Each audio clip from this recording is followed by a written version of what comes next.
Welcome to G.I.Joe Chronicles, Outpost Edition.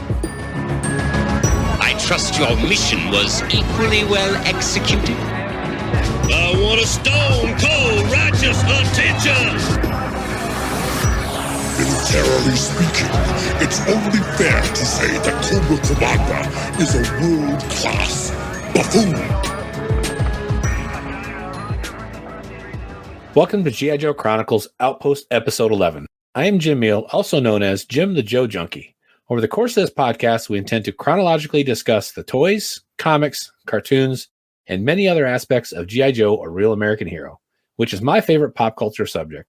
Without getting too bogged down in the details, just my co-hosts and I having a conversation and reminiscing. And joining me today to discuss these classic comics is DJ Kristatos Sampson. How you doing today, Pat? Hey, Jim. I am doing good. Glad to be back here in the Outpost and talking some G.I. Joe comics with you. Yeah, we missed you last comic episode. Glad to have you back. Talk some classic comics, see what we can come up with.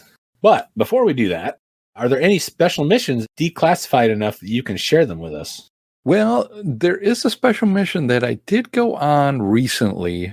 I guess it can be declassified, although it only happened a little while ago before this recording.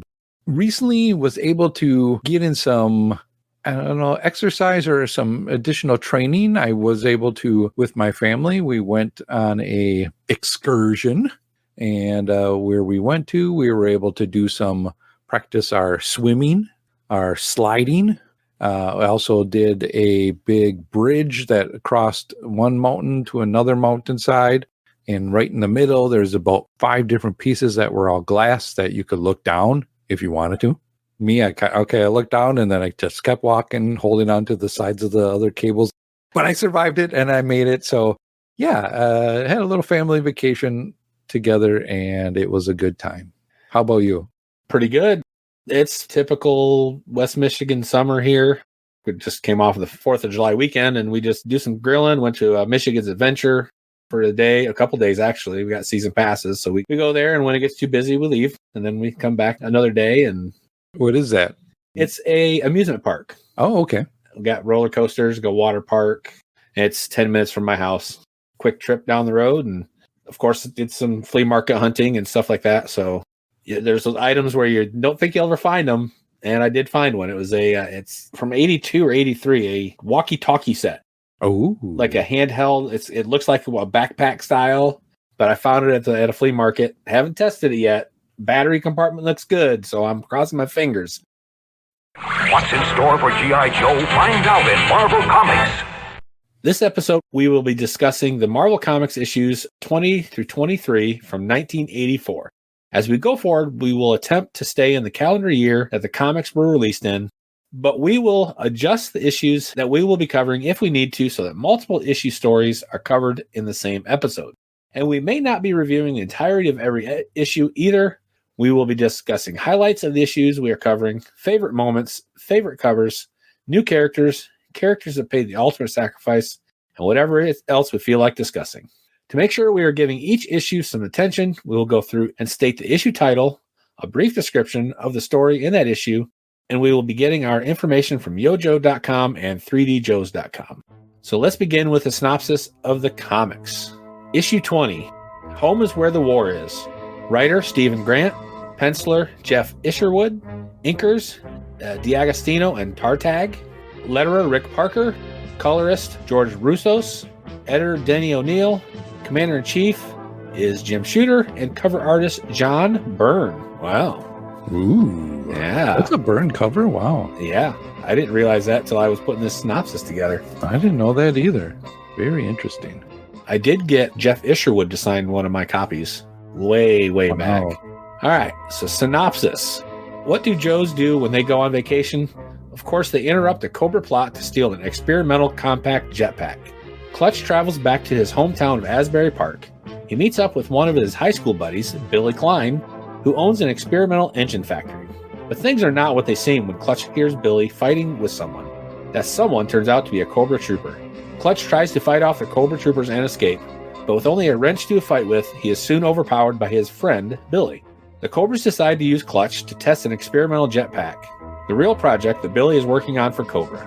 Clutch is able to save himself the out-of-control jetpack by using the knife that Billy slipped him before he left the ground. Clutch visits his old shop teacher and completes some extra credit by building the A-Team style vehicle to rescue Billy's family.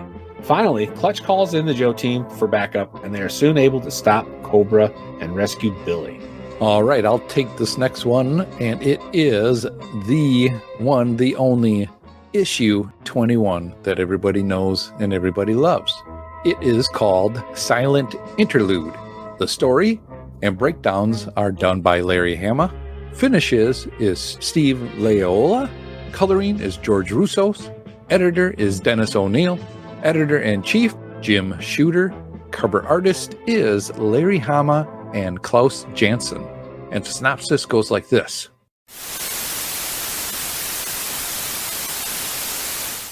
It's just silent because there isn't anything. Oh, here is a synopsis.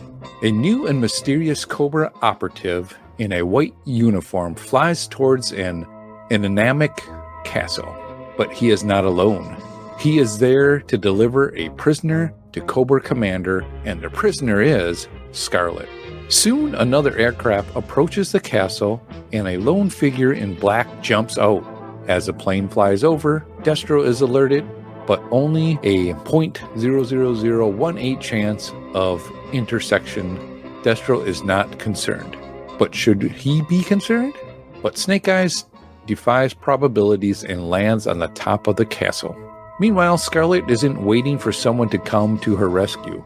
Using a hidden hairpin, she removes her handcuffs, which enables her to escape and trap the Cobra operative in the dungeon. As Snake Eyes makes his way down, Scarlett makes her way up, both of them fighting off Cobra troopers, red ninjas, and the ninja in white. Scarlett commandeers a claw and meets up with Snake Eyes. But before they can fly away, the Cobra ninja throws a sword at Scarlett. But Snake Eyes is able to stop the sword before it hits her.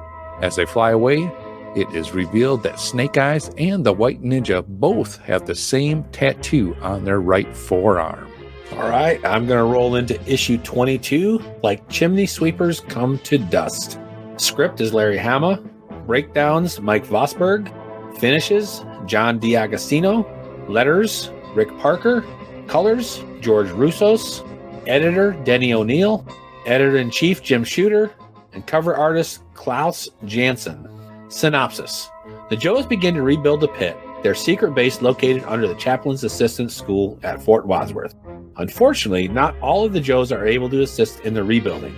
Wild Bill is transporting Snake Eyes and the body of Quinn to Montauk Point for a proper Eskimo send-off, and the Joes must take a day off to pay respects at General Flaggs' funeral. Meanwhile, Cobra Commander is already planning his next move on the Joes, and Destro wants to understand what he is planning on using the prototype Rattler Tank Smasher for. We also check in with Major Blood, who has taken the Baroness to Dr. Hunt Ginter at the Bern Institute of Reconstructive Surgery in Switzerland, where she will undergo surgery to repair her damaged face from what Blood explains as an accident involving a Lamborghini Countach. In a somber and respectful ceremony, the Joes attend the funeral of General Flagg. As General Flagg is being lowered into the ground, CoverGirl notices a plane flying low and toward the cemetery. That plane happens to be the Cobra Rattler Tank Smasher, making a strafing run at the funeral ceremony. The Joes, with no weapons to defend themselves, stand and wait for what is to come. But before the Rattler pilot can open fire, it is shot down by two unknown individuals. Those individuals are Roadblock and Duke, and thankfully, they are new Joes. Meanwhile, at Potter's Field in New York, where John Doe's and the Poors are buried, the groundskeeper is wondering why someone named Dr. Venom would be buried there. And I'll finish up with the last issue we will cover, which is issue 23. Title is called Cobra Commander Captured at Last. Man, finally took him 23 issues to do it, but they did. Script is Larry Hama. Breakdowns is Mike Vosberg. Finishes is D'Agostino and Tartag. Colors go to George Russos. Editor is Denny O'Neil. Editor-in-Chief Jim Shooter. And cover art goes to Michael Golden. And man, what a nice looking cover this one is. The synopsis goes as follows. Snowjob is perched high on a cliff overlooking a chalet. Duke and Roadblock, undercover in a diner, CoverGirl and Clutch are tailing Major Blood. Major Blood contacts Cobra Commander to blackmail him into telling Destro what really happened that night at the Treasury. They agree to meet in Lucca, a town in northern Italy, but Major Blood has a stop to make at the Byrne Institute and deliver the Baroness her new uniform. And what a nice uniform that is. As Duke and Roadblock discuss the menu on the local cafe, Cobra Commander walks by them, but it is only a man dressed up as the Masked Marauder, attending the local costume festival. Duke and Roadblock let their guard down, and the real Cobra Commander and his chauffeur walk right by them. Clutch and the CoverGirl chase Major Blood and the Baroness, passing by where Duke and Roadblock are waiting. Soon, a firefight breaks out between the Joes and Major Blood's headsmen. Cobra Commander meets with Major Blood and the Baroness to hand off the money in a Gucci bag, just like Blood requested. But Cobra Commander's chauffeur reveals himself to be Storm Shadow and takes out Major Blood's henchmen. The Baroness pulls a gun on the commander. Roadblock and Duke crash the party. The Baroness takes the commander out the back to a car, and soon a high-speed chase ensues that includes a limousine, a sports car, a vamp, motorcycle, a Chinese parade float, and a cement truck? Wonder what that all happens when they all get mixed together. A mess. That is right. After all the dust has settled, vehicles put back on their four wheels, the Joes capture Cobra Commander at last. All right. Thank you, Pat. With all the issue details out of the way, we are going to move on to our first segment called Supporting the Troops.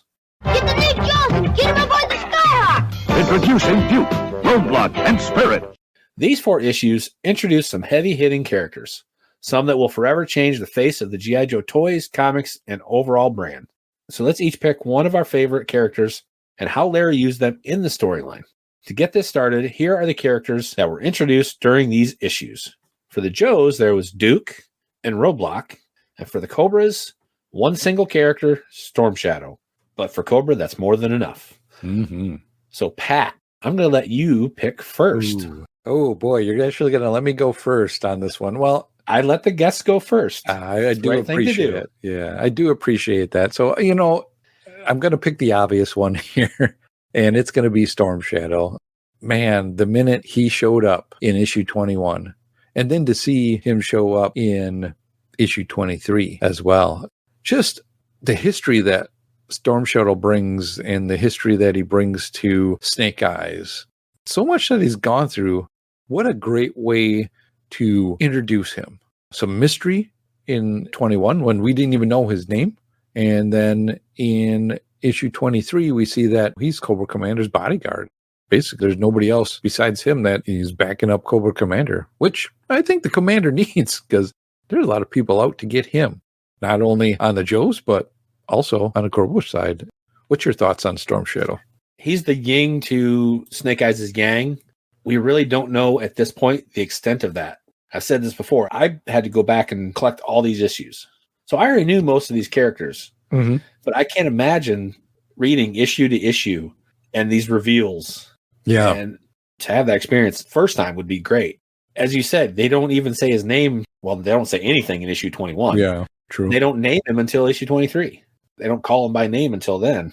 As you said, when you get to issue 25, he's heavy in the, spoiler alert, when Cobra Commander gets rescued too. Exactly. Yeah. So, I mean, he's all over, though. Yeah, he is making a big splash, just a big impact on this one. And being a reader at the time, I was so enthralled in this character that they brought in to play because he is so different than what you see in the cartoon. It's like 2 different guys because more mysterious in the cartoon. He's kind of mysterious, but I think but he's being played off against his rival is Spirit Iron Knife. Really? Yeah. They had to have somebody that he could talk to. When I would do my read-throughs, my summer read-throughs of Joe, just, getting to these issues where, this is where the big meat and potatoes, everything starts off here, I think. The universe of Joe just grows from this point on. It really solidifies G.I. Joe in comics. How long now has it been around? As far as comics go, just the Real American Hero, what Larry wrote, we're on, I think I picked up 307 a couple weeks ago or last week. He took a, 14-year break? Yeah. And then not including the Devil's Due and the IDW. It's How amazing crazy. is that just for Larry? Yeah. Hey, I made 150. Guess what? I made 150 more. Yeah. Yes, this is where the comic really takes off. I'm sure we're going to discuss issue 21 a lot more later, but I am going to talk about Roadblock. He gets introduced in this issue 22 with the Tank Smasher at the funeral, but he really doesn't go away. No. He's one, stays all the way through issue 155. You can tell Larry liked him. He used him quite a bit. We talked a little bit with Jared. Every re-envisioning of the Joe team, or when I have to pare the Joe team down in the comics, Roadblock's always part of it. He's always part of that core team. And he's got morals, I guess, as Larry writes them. He's always positive. He's always positive. He's always kind of keeping everybody going. He's always trying to keep things on the up and up. We'll get more into Roadblock later. He has a moment when we talk about the next 4 issues when he takes out Storm Shadow. Yeah. All right. Who's left? That's going to leave, Duke. Duke. But, yeah, Duke's a great guy. I think when he came into play in the figures, totally different look for the Joes. Gives you that separation of individuality in the characters, or at least the action figures at the time. His introduction here, he's a man of action and is here to whip the Joes into shape again. Because, they just got their base blown up. And with the passing of General Flagg, things are changing. And I think Duke is a good addition to the team, and definitely will be for many, many years to come. I'm sure those who have listened to Jared and I talk, I was never a big Duke fan until the Devil's Due era. Really, with how they made him into the Black Ops guy after the team expanded and stuff. And I'm like, why did they do that? But then you read this issue 23, and you're like, hey, he was doing that stuff before Larry introduced him. So it kind of fits, and I understand a little bit. We're going back and rereading some of the stuff where the writers of later issues kind of got some of their ideas. Duke is a great addition. We'll see what happens with him coming up. I can say action figure wise, I had a Duke when he came out. Definitely had a Duke, and he was my man for the team, of course. I never had a Duke until recently. It's just one I never pursued as a kid. Sure. First, it was introduced as a mail away, so I'm like, oh, he's just a mail away. I didn't realize you could get him on card. He's one of those that he got picked up real quick. Yeah, I remember getting it in the store when it came out. Ooh, I gotta give me a Duke. Some of these you gotta get pretty quick, otherwise you don't get them. Yeah, or just live in a town where there's not a lot of people around. So when they get one. Yeah. Okay. Thanks for your thoughts on those characters. Now let's talk about some of the characters that were not figures created by Hasbro.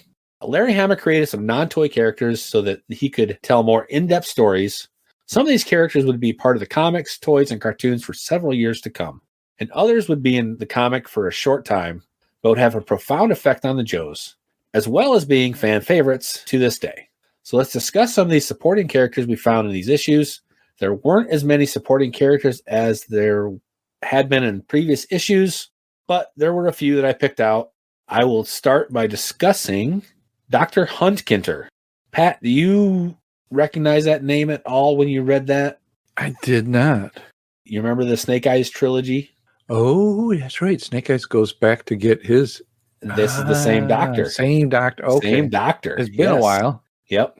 Okay. And he's the one that called the Baroness when he realized who Snake Eyes was. Oh, yeah.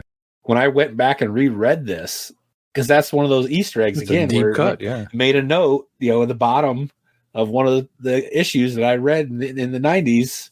Go back and read issue 22 or 23 when they talked about him. Dr. Huntkinter, I'm like, okay, I got to go find that issue now.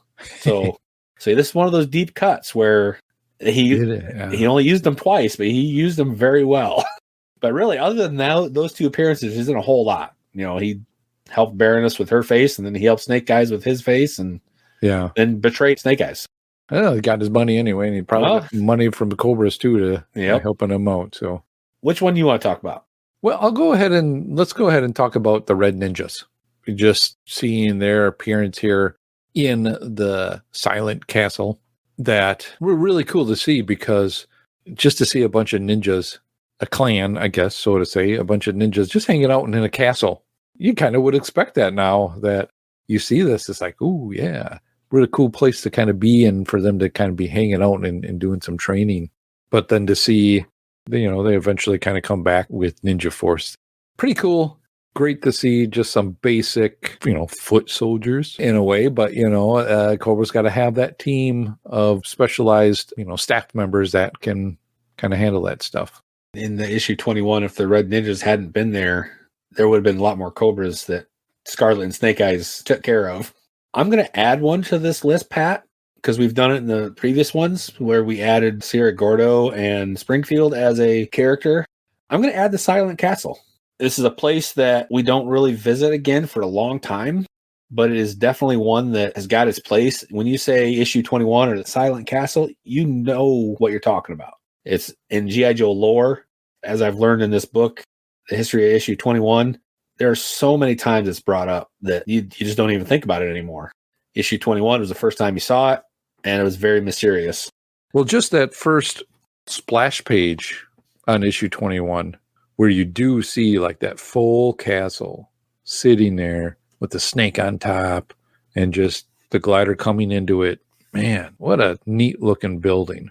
And supposedly you would think, well, it's got to be, impenetrable or people can't escape from it, but it's got the wrong two people. They proved that wrong. Yes. All right. You want to take the last one there, Pat? I will take Billy Klein. Is another supporting character that shows up here. And Billy is Clutch's buddy, right? That's about it. Yeah. His old high school buddy. Yeah. Got himself wrapped up in some bad stuff, I guess, or got himself wrapped up with a bad group. Bad business deal. Yeah. And so he kind of has to do what he does, but, Clutch helps him out, which is a good guy that Clutch is. But I don't think we see Billy at all anywhere else besides this single issue. I don't think so. As we go into our topics, this issue was made just for a one-time deal, and that's the only time you see some of these guys. Any other minor characters I missed, Pat, that you want to discuss? Because like I said, there wasn't very many, but... No, I think you hit it all there with the characters that we have. Okay. We know the basics of the stories and new characters. Let's dig into these stories a little more in our next segment we call General Issues. Cobra Rattler, it's the wickedest weapon yet, Rattler's gonna get G.I. Joe. These 4 issues had a little bit of everything. A spotlight issue on one of the original Joes, an issue that didn't say much but spoke volumes, a rebuilding of the pit, a funeral, a car chase, and Cobra Commander gets captured. So, Pat, let's start by discussing some of the stories, plot lines, and some defining moments from issues 20 through 23. I'm going to let you go first again, Pat. Okay, well, I'll take our first on the list is Clutch's Leave Back Home. And I think this one was one of those one-offs. I feel like it was one that was done maybe to give Larry some time to work on issue 21. Yeah, it was definitely an inventory story. Kind of rolls into issue 21 as well, why 21 was rushed. You were not on the last comic episode, but you remember those 6 issues. It was busy. There was a lot there. A lot of writing, a lot of everything. So this one was used to give Larry a little break. Well, as we talk about issue 21, Dennis O'Neil, I guess apparently his desk was known for being very cluttered. Okay. And the original issue 21 was lost, is what Larry claims. So that is why issue 21 was rushed, as well as this one was put in that place so they had more time.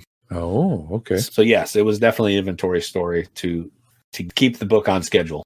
When you see the cover, you know what this issue is all about if you've read it, especially if you read it a few different times, which is still kind of cool. And, as we mentioned before, this is a Byrne cover. I didn't know that. And maybe they had to, I guess, have Byrne, hey, can you draw something real quick and push this cover out for us? That's really cool that it's a Byrne cover like that. It's a cover that I myself recognize, and I could tell you what the story was all about in it. Clutch goes home, finds undercover Cobras, and something goes awry, and he's ending up going to fall out of the sky. overall, the story's not bad. No, it's a good story. Stephen Grant wrote issues 9, I think. So he knew the characters.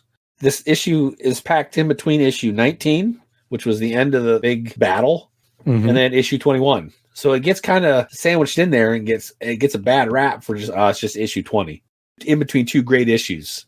I think you said it well there when you mentioned about this is an issue that gives you one last kind of big story with the original cast, or at least one of the original guys. And so it's a great bookend, I feel, for that kind of era, that feel, because as we know, after 21, things just start going and everything's cooking on all cylinders. There's a few that we'll get to. Again, that could be like, oh, it's just another kind of filler up issue.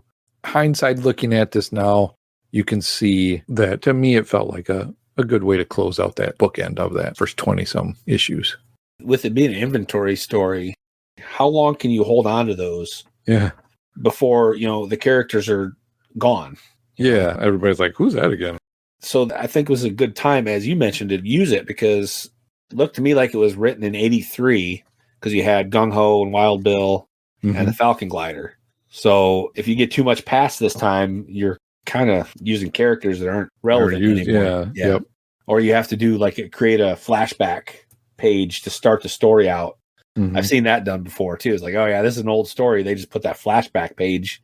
You remember when type of thing? Yeah. This issue I think could definitely fit in the early 10s. Yeah, that was my thought too. It was very easily. Yeah. I thought it was hilarious because I'd read the story multiple times. I'm similar to you. About once a year, I go back and reread 1 through 155. But it really dawned on me that after he escaped, Clutch went to his high school shop teacher, and the shop class made an A-Team style vehicle. Yes. Okay. I don't know about you. The craziest thing I ever made was a vegetable chopper, a handheld vegetable chopper, which my mom still uses. So I must have done something right with it. Wow. I'm just thinking the shop class did that? Okay. All right. Well, you know what? You're right. We had wood shop. I remember doing welding in metals class. So we had that. We had electronics class. We were building circuit boards and to do some basic thing watch me, I'll build a circuit board to turn on this light. I took all those classes. I knew that's what I was good at. But yeah, it was funny. It was, but a pretty cool car. And, it's Clutch. So, of course, that's his skill. That's exactly his talent, Yep. So it definitely worked out. This is a single issue, not a whole lot to add to the ongoing story, but it's still a good issue. I think so. I think it was a pretty decent issue. And, you get more of a good character development for Clutch. Yeah. All right. So the next topic or topics that we're going to discuss is probably going to be the pretty good chunk of our time. Mm-hmm. And they're going to roll right into each other because they all kind of blend together anyway. So Storm Shadow capturing of Scarlett. In issue 21, all you see is the opening page. You see Storm Shadow flying in on a claw with somebody wrapped up. You don't know who it is until the second page. Great splash page. Love it. And I would love to know what preceded that. Where was she at? Where was he at that he got her? And why did he go after her? There was a comic pack in the mid 2000s that had an in-between scene type comic book. It's called 21B, but I don't think it ever shows how she got captured. Oh, really? I didn't know that. 21B. Yeah. Cobra Commander, he almost looked surprised too when he cut the target. Yeah. I don't know if he was expecting somebody else or not. I think Storm Shadow, once he reveals who he has, he definitely kind of looks over at Cobra Commander and goes, see, what I got here for you? And maybe, was it something like he was out to get one of them just to prove himself to get the job for Cobra Commander? Maybe. I didn't think about that. Yeah. Because this is the first time we see him. So he becomes then Cobra Commander's bodyguard. So was this like a test that Cobra Commander said, bring me back a Joe? Thinking, just bring back, somebody. But to bring back, Scarlett, who Cobra Commander, has probably dealt with in the past, to know that she's definitely a foil for Cobra Commander. And obviously, she probably put up a good fight because, in that reveal, you can see that she's got a Band-Aid on her face. Makes it even more intriguing to Commander of, hey, how'd you get her? Which we see how formidable she is later on in the issue, too. Yeah. Because she doesn't just sit around and wait for Snake Eyes. No. You don't know who this guy in white is. This is the first time you're seeing it in the comics. As you said, she got captured, but she put up a fight. And when he goes to put her in the dungeon, I don't think he goes back to check on her, and she pulls him down into the dungeon and slams a lid. And with Storm Shadow, in his uniform, he doesn't have the Cobra signal on it yet. So that makes me think, again, was Cobra Commander just, hey, I got these ninja guys and looking to do something with them. Let's give them a trial and see what they can do. Yeah, I noticed that he didn't have a Cobra symbol on it right away. Does he have it later on in the issue? Yeah, he does later on in the issue. Yeah. But not right away. You are correct. Not until he comes back with Scarlett. Yeah, that's a good point. Maybe that's where Commander says, all right, you're good enough. You proved yourself. The other thing, too, is the Destro part in this. Just him manning the radar or that castle defenses. He has that chessboard that plays in the next issue. You can see, different characters on the chessboard that he has. And so, Storm Shadow is on there as one of the chess players.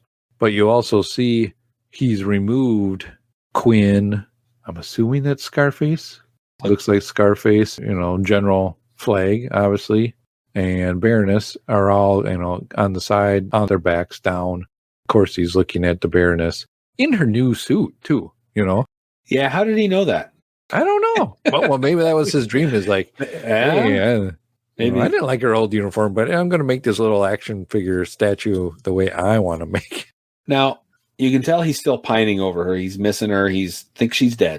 So that's why, those 4 there are the ones that got hurt in the previous storyline. And you mentioned him manning the radar. Well, it's his castle, but you don't find that out until next issue. Yeah, so it makes you wonder, did Destro already have the Cobra motif and all that on, or did Cobra Commander just say, hey, I'm going to give you some money and I'm going to redecorate this castle, put my stuff up here? The decorations were unlock goals. If Cobra Commander bought so many vehicles from Destro, he would put up the Cobras around the castle. Like if you buy one more Cobra Commander, I will put in the Cobra toilet for you. You can sit on your throne and not have to get up.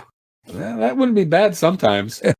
This issue overall, action-wise, Scarlett escaping, Snake Eyes coming to the rescue. They end up missing each other.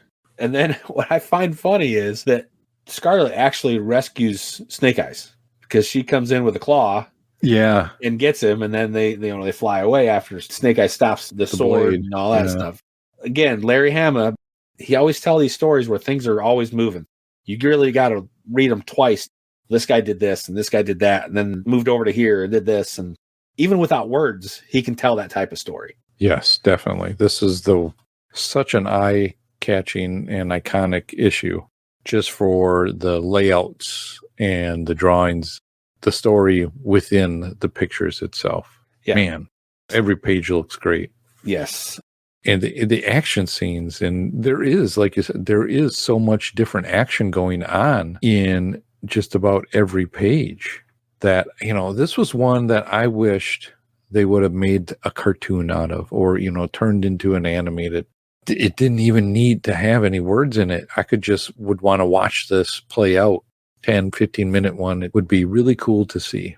How many kids, once you had like Destro and Storm Shadow and all this, didn't reenact this? Oh, yeah. Whether it was with your action figures or even just out in the playground or out in the summer things. I know I've said this before that as a kid, I'd ride my bike out probably good several miles out to a friend's farmhouse.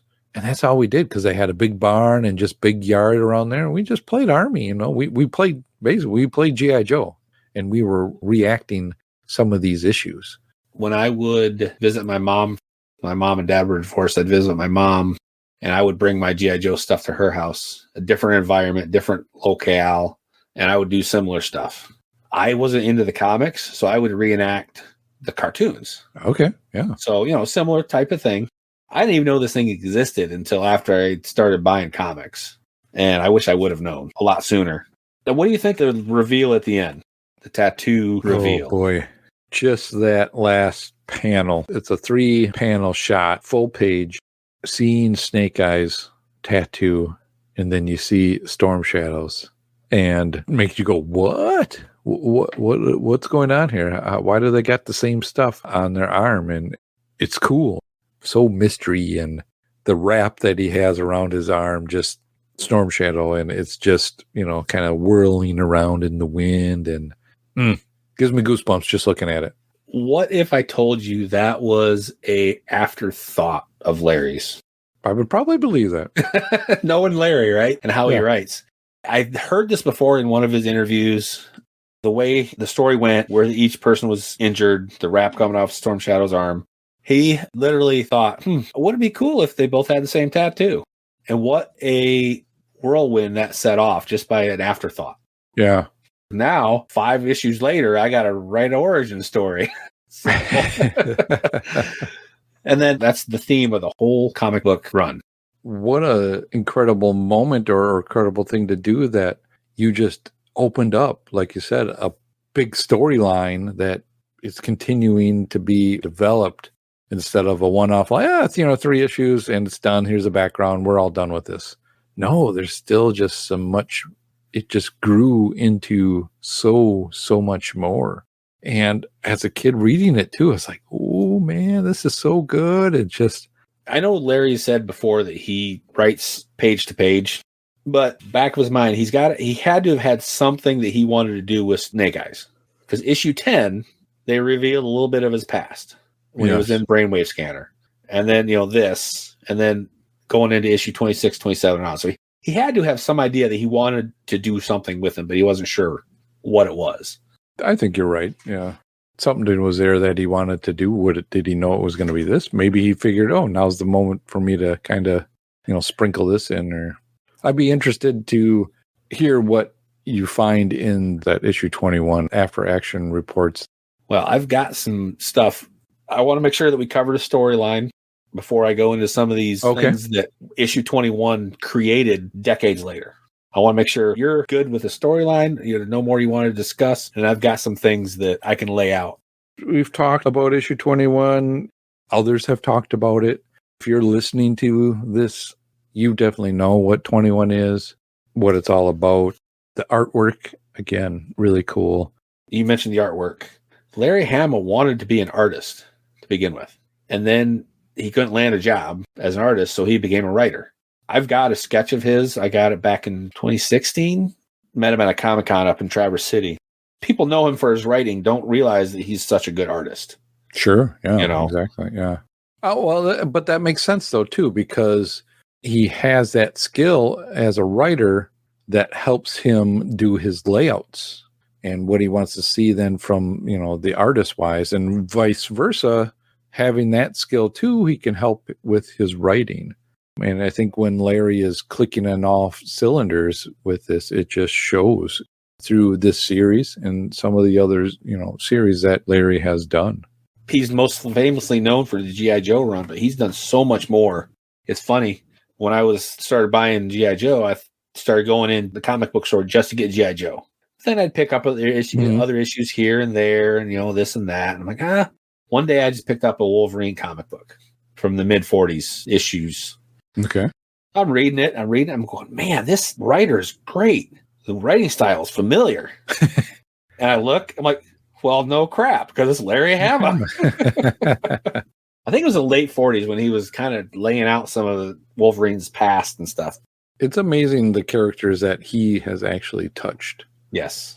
He even did a couple Avengers issues for a little while, too. So some Batman and... Yep. So, issue 21. We've talked about the story. As far as G.I. Joe goes, probably one of the most iconic issues. There's 4 issues that people really want to collect of this run. Issue number 1, 155, the special that was the canceled McFarlane book. McFarlane one, yeah. And then this issue 21. This issue 21, people didn't realize when the story was written, how influential it was.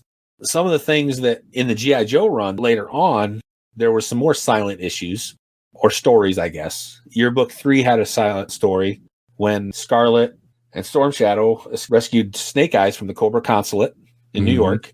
And then issue 85 there was no dialogue, but it was the sound effect one where Storm Shadow and Zartan were fighting in San Francisco.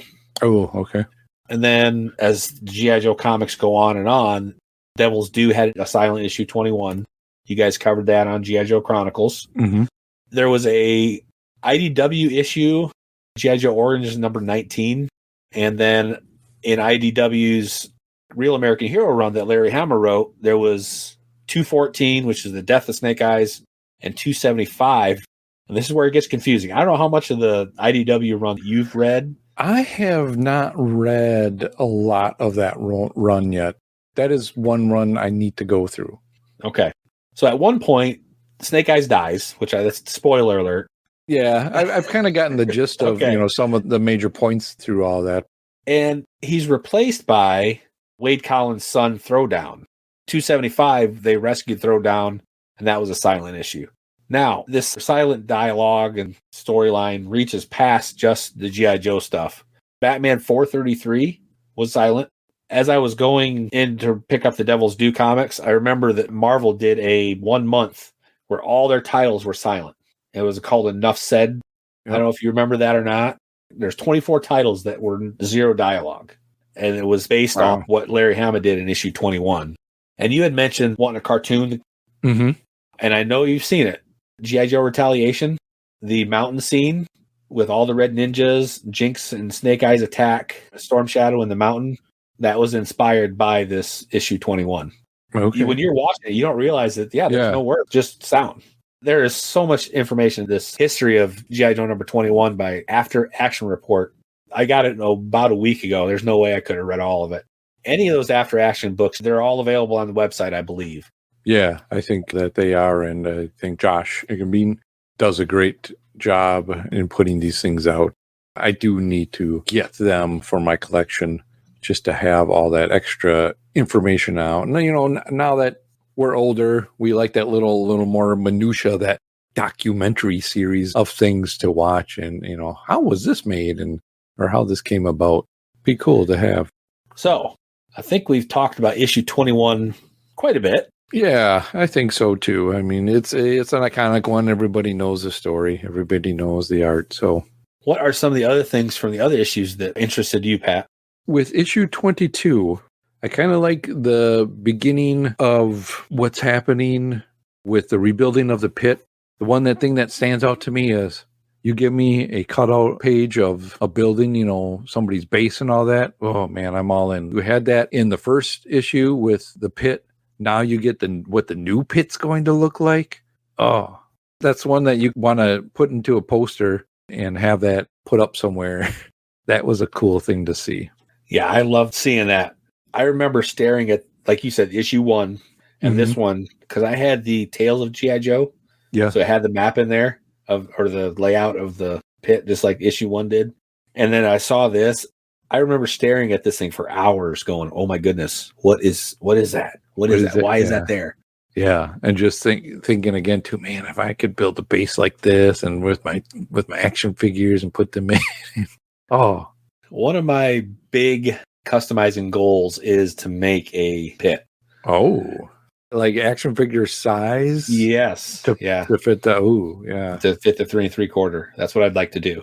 That'd be a cool thing to see. I could see maybe making a miniature one, like with 3D printing, but I go big. Yeah. It would be cool to see. For the rest of that issue, 22, not a bad issue. It's again beginning. You see Snake Eyes, getting back and now getting a good send off for Quinn, being respectful with Quinn. Where we see the opposite, where at the end you see them burying Dr. Venom's body just in the Potter's Field, and for no-name people. Definitely a contrast between the good guys and the bad guys. Yeah, and we also see them all dressed up for General Flaggs' burial as well, too. That gets interrupted, but we have a nice victory. How tough is Roadblock? I'm going to shoot this aircraft down with just my gun. You mentioned how bad Roadblock is with that 50 cal, right? Well, the same picture, Duke was shooting at the plane too. Yeah. What was he think he was doing? He's Duke. He's Duke. He's shooting out the pilot or something. Yeah, he's probably like pinpoint shooting at it. And actually, probably Duke's probably made it all come down, and Roadblock was just kind of giving him the tracers to figure out where to go. There you go. Now, you mentioned the rebuilding of the pit. I liked how first couple pages, Larry did basically a recap. Mm-hmm. And he was still moving the story forward. Because you figure we had the single story issue with Clutch, and then the silent issue that he had to explain some of it in this issue to make sense. And that's where it's mentioned about Scarlett, you had just haven't been the same since Snake Eyes hauled you back from wherever you disappeared to. And you noticed she still has a Band-Aid on her. Yeah, she does. Yep. That's a very good continuation of the story. I liked seeing all the Joes working together to rebuild a pit. Because I'm thinking, why are they doing that? Well, if they're a classified unit, they can't have anybody know. Contractors come in and help them. Yep, they got to do it themselves. I think, like this one, again, it's the building block of the stories and some of the stuff to come again. And, Cobra Commander has his statues that he sets up for shooting. You see that? We've seen that before, a couple of times. Yes.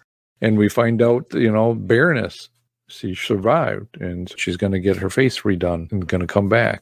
Like you said, it's a pause. Mm-hmm. A pause, kind of reset. Then he can move forward and tell more stories from this point. And like you said, honor the ones that have passed, and then back into the action. There's a new Joes in town, and we're going to move forward here. And then we get into issue 23 with the capturing of Cobra Commander. So we get to see, Snow Job. I liked how they used Snow Job in this as mountaineering guy. Yeah. Because Alpine wasn't around yet. He's another year before he was around. Snow Job made the most sense. Yes, definitely.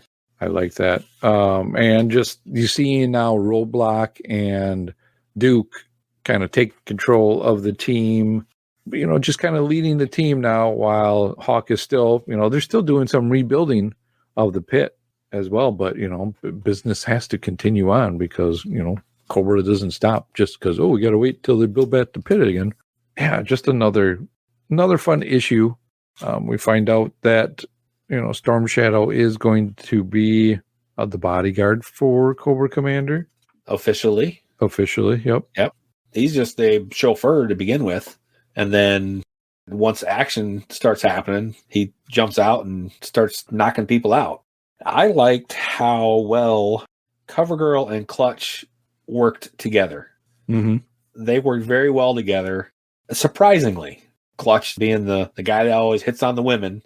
But surprisingly, they worked well together through this whole issue. I wish we'd have seen that a little bit more later on. I liked also, the car chase that goes on to get Commander and the Baroness. That's a crazy car chase.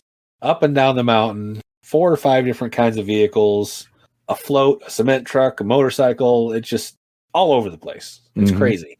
And then it comes down to Roadblock with his gun again. Yep. Obviously, there's no Duke there. Well, so Roadblock's got to take care of it. Yeah, it's just Roadblock and his gun taking care of it. Now, we've talked about all those events surrounding that, but we haven't really touched on why the Joes were there in Switzerland. They were spying on the Baroness and Major Blood. They knew it was the Baroness.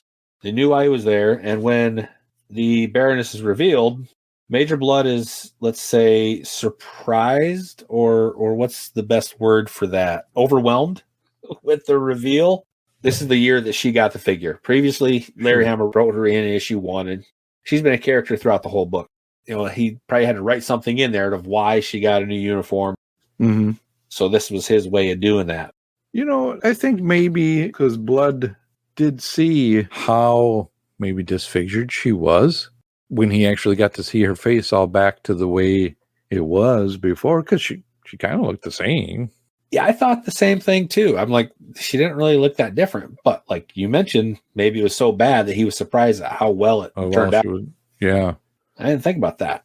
Why we do this? And the extra more tight-fitting clothes. Always with the black leather and the glasses, right? Come on, it's gonna be hard to move in black leather. I can't even. I've never tried to move in black leather, so I don't know, Pat. To each their own. Well, I said too much. Never mind. Yeah, I guess so. No, this issue, as I mentioned before, going back and rereading it, I respect Duke a little bit more than I had in the past. He was always just kind of this bland blah figure to me. That car chase, I'm glad you brought it up. I forgot how crazy that was. And then at the end, Cobra Commander gets captured, at least for a little while. Yeah, So, we'll see how long he stays where he is. You know him. He's always scheming. Yeah, at least they got him. All right. Anything further that you would like to discuss, Pat? No, I think we covered it all. I mean, these were the start of lots of different arcs and stories to come, and just the bigger world of G.I. Joe being built here. I don't think after issue 20, Larry Hama doesn't miss another one until I think 119. Almost 100 issues he writes. He writes again. All the way through. And that one was written by Herb Trimpe. 119 was written by Herb Trimpe. Okay. There's thought that was a inventory story that they tweaked. Oh, okay. Well, it could be for that time frame. Yeah. Had Storm Shadow, Snake Eyes, Scarlett, Wild Bill, and really Hawk. Maybe they just put different uniforms on them in the art. So, but that's for another time. Like you said, this is the start of just a cascade, just a tidal wave of great stories. Yeah. Big well of great stories coming. Okay. Listeners, let us know your thoughts on what we discussed, or if we missed something that you thought was a great moment or storyline from these 4 issues. Now we're going to roll into the final comic book segment we are calling Taking Cover. Take cover! In this segment, we will be discussing the covers of the comics, these bright and action-packed images that caught our attention, made us want to pick up the issue and see what happens in the story. Pat, which one was your favorite cover? It's easier now that we only have 4 to pick from. Yeah, that is true. But I think we're both probably going to have the same one. It's being a little bit older now. I guess back then I would have said 21 as a favorite, just because of the nostalgia feel of it. But I really like the look of issue 23, the Michael Golden cover. I think out of these 4 that we covered today, the 23 stands out to me, just because you have Clutch, you have Roadblock, and then Cobra Commander in the hood. Just a very detailed cover of those 3 in that kind of orangey, reddish kind of fade that's going on there. And Cobra Commander in handcuffs, so something's happening on that one.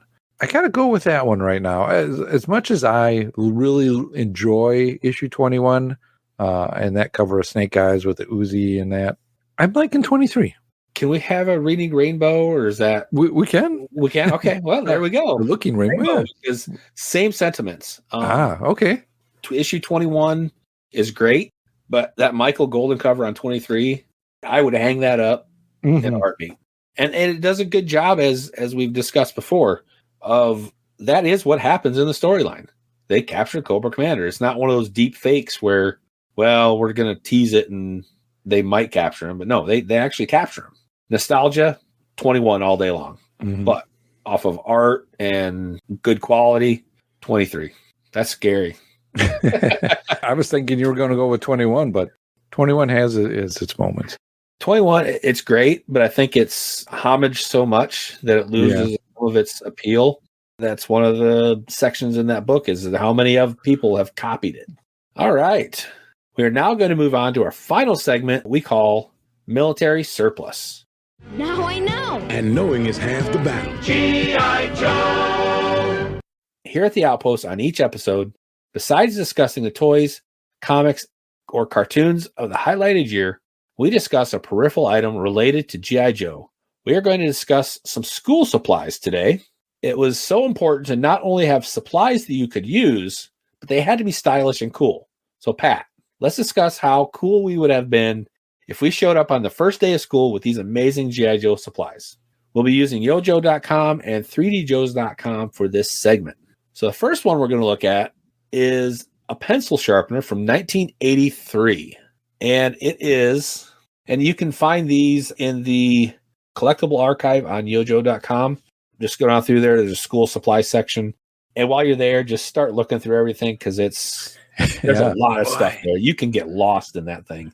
I'm sure, for those of you listening, we would encourage you as well to go ahead and listen, not only in the podcast form, but then go back and re-listen and watch the YouTube of this podcast. Jim does a great job of gathering pictures for that slideshow over the audio that you're listening to right now. And I'm sure Jim will probably have these pictures as well, so the visuals you can see. I sure will, Pat. I just gave him more work to do too, but that's all right. It's part of the fun. It is. It definitely does. You do a great job of it, Jim. Well, thank you very much. Thanks for letting me do a good job. I appreciate it. So this pencil sharpener is from 1983, and it's pretty much a picture of Breaker from his figure art. Codename Breaker. Yep. And it's a weird shaped pencil sharpener. It's like round. Yeah, I was going to say it's like ovally round, and you obviously put your pencil in and twist it. Yeah. And then the shavings go into it, but somewhere, maybe they fall on the floor. But yeah, pretty cool though. Yeah, I don't know if my kids use a lot of mechanical pencils or not. I still have a pencil sharpener at work. Yeah, I got one for me. Yep. So if I found this somewhere, cool. I'd be taking it to work. Yeah, I'd have it in my backpack that I take to work with me or whatever. Yeah, that's pretty cool. Pretty basic. It almost looks like a figure card. I mean, it really does. And it would just where the figure's at, there's the it's got the starburst. Yep. It's pretty neat. Imagine 1983 showing up with that thing. Man. Oh, man. And when you mentioned that with school supplies and just as a kid, come the end of July, early August timeframe, you knew that it was going to be back to school. And so, man, what can I get a new lunchbox? Can I get a new backpack? I haven't looked in the list yet, so I wonder if there's going to be some folders we can get or a Trapper Keeper back then. That don't have any Trapper Keepers on this list, but there's more to come in next. Soon to come. All right, cool. So you got anything else on the pencil sharpener? I mean, it's pretty basic. It's pretty basic, yeah, but cool design of Breaker. And it's not a Trapper Keeper, Pat, but the next one is a notepad. Clipboard. That I would use that at work. Exactly. That was my thought too. The great art, and it's all box art, but the way they put it together with that little clip on top, you open it up. I would carry that around all day at work. Mm-hmm. That's amazing. I would do it. Yeah. As much as I walk around, at my day job doing stuff and taking notes, I would have this out to write down my notes on. With all the different people that I see at my job, I have to carry a notepad around. Otherwise, and make notes. Otherwise, I would forget something. It's got art for Doc. Is that in the top left there? Doc's there. Yep. Well, that's the G.I. Joe issue number 1, isn't it? Sort of. Yeah. Homage to it, or And then the flak, and you can barely see the jump jet in the bottom right. Yep. The pad. Yep. That picture of them, that cover kind of looking thing, was it possibly like a box art, or what was on, like, to hold your action figures in? I just remember talking about this image. Yeah, I think it was the action figure one, because it's not exactly issue number 1 art, because it's got Flash instead of Grunt or Hawk or whoever that is jumping off. It's different than issue number 1, but yeah, I think it was the action figure one. Okay, that's what I was thinking. I'm like, I don't think I remember seeing that style. Yes, when I clicked on that picture, I'm like, that's pretty cool. Yeah. All right, next one, and we're going back to, I'd like to say kindergarten, but I make a joke at work sometimes that sometimes I need these. Yeah. Guys are explaining stuff to me. Like, hey, keep it simple. Sometimes I need crayons to understand what you're talking about. But these crayons are, 1984 looks like? And they look pretty chunky to me. Yeah, they look like really like if you had sidewalk chalk, but it's crayons instead of sidewalk chalk thickness. Now, it's got a picture of 5 different Joes. Looks like Rock and Roll. Zap is one of them. Bazooka. Tripwire. Breaker, is he in the green? Yeah, it looks like Breaker's the one that's upside down. Yeah. It's basically their figure card sunburst with them and their action poses. Now, what do you think about that holder, though, that's off to the, on the left side? Now, is that like would you think it's like a little pack? Like a little pouchy kind of, cloth? That's what it looks like to me. Like a plastic or a cloth pouch. I don't think it's a box. I don't think it's a box either, which would be kind of cool. Yeah. Would I want these now? No. But would I want them in a colors that I could use, like a pack that I could use for my whiteboard? Yeah. That'd be cool. Dry erase markers? Yeah, dry erase markers. Yeah. Maybe we need to suggest that to Hasbro. You want to get some people to pick some dry erase markers. All right, Pat. So you mentioned it before. And these are a little bit older. By the time these came out, I would have been too old for these. But you got to have a backpack. So the first backpack we're going to look at is a Sky Patrol backpack from 1989. Oh. I tried looking on yojo.com and 3djoes.com. I could not find any backpacks earlier. They're probably on there somewhere, but like those archives are so full of stuff that this is from 1989. You were probably out of collecting. I was just getting out. 89. Well, I was still in high school, early of high school. I don't think I'd be going to school with a backpack. Cool at that time. I was all about the chicks. I probably would have gotten picked on more than I already did. Yeah. I probably would have got more attention. Not the right kind, though. Yeah. True. That's cool. It is. I personally like Sky Patrol. The concept of Sky Patrol I really like. It looks like it's got Skydive on it with some Sky Ravens. It's a blue backpack with G.I. Joe logo on it. Sky Patrol. It's pretty basic. Yeah, pretty basic backpack.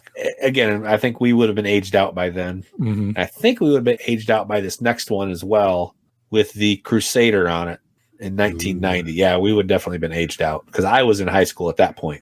You know what? This one, I think you could kind of get away with this one a little bit. Yeah. It's got that nice black background, just the white kind of etchy kind of look like you did in art class when you had the black paper and then you had to etch out the picture that you're drawing. And so it's all white like that etched out. And I like that. I think it looks pretty cool. And then G.I. Joe with the red, white, and blue stripe going across the bottom. I can probably see myself with this one. It's not as boisterous or look at me type as the previous one. So yeah. And space is always cool. Mm-hmm.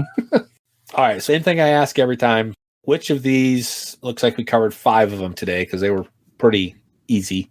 Which one of these, if you had all of them in front of you, which one would you pick to take home? Oh boy.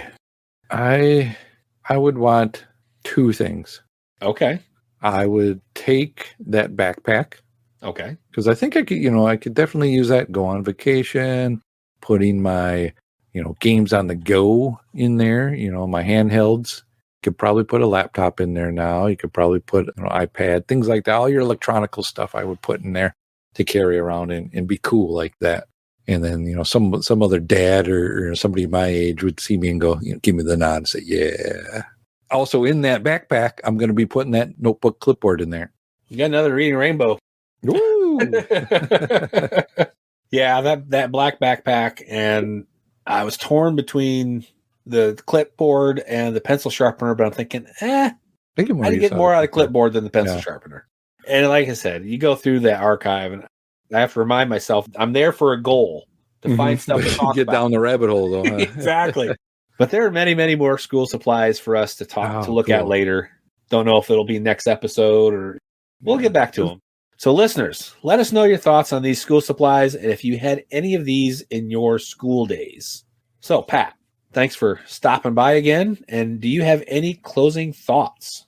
Well, Jim, again, thank you for having me on this episode and just on talking comics with you about it. The comics are a passion of mine, and it was something that I've always wanted to, discuss with people about because it was my first thing that I was subscribed to. It was the first thing that getting the run on and just had a passion for it. Like I said, even though I stopped collecting like toys and all that when I was high school, I was still getting the comic books. I just had to go secretly and get them, but I was still getting them all the way till the end. And man, was a sad day when 155 came out, and knowing that there wouldn't be any Joe for quite a while.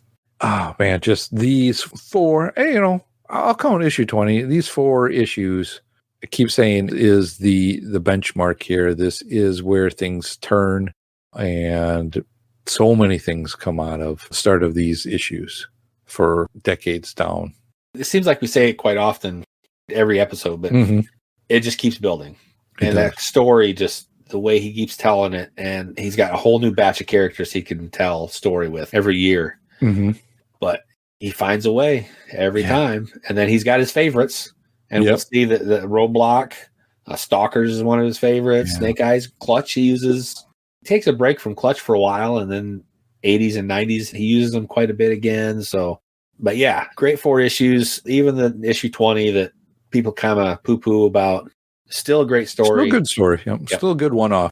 Not bad at all. It was just sandwiched in between 2 great stories. All right. Thank you for joining Pat and myself for this episode of G.I. Joe Outpost. Pat, thanks for spending time discussing some great comics. Where can listeners find you if they want to get a hold of you? Well, Jim, I'm glad you asked. You can find me on the Twitter at Kristatos01. You can send an email to contact@longboxcrusade.com, and I'll get back to you there as well, too. And just all around the Longbox Crusade network, you can find me. What about you, Jim? You can find me on Facebook as Jim Meal. And as I stated last episode, make sure you friend request Jim Meal that is not the Snake Eyes picture. Because my wife reminded me that about 4 years ago, I got hacked on Facebook. That was my old one. Listeners, if you have friend requested that one. That's a Cobra side of you. It's a Cobra, yeah. It's a Cobra side. So the one with myself and a baseball hat and sunglasses is the one you want. Don't go with the Zartan one. Don't go with the pretending. One. Yeah. Also on Facebook, Timbers Toys and Customs, where I share some of my customs I do, some of the shows I'm going to be at, but also on Twitter or X as Jim the Joe Junkie, and that's where you can find me. I want to thank everyone at the Longbox Crusade Network for adding G.I. Joe Outpost to their extensive line of shows. Take a listen to all the other shows that are on the Longbox Crusade on any podcatcher or on YouTube. And if you like what you hear, go to Patreon and become a Crusader Club member where you get all the access. Join us next time where we will be discussing some more episodes of the Sunbow G.I. Joe cartoon. Yo, Joe!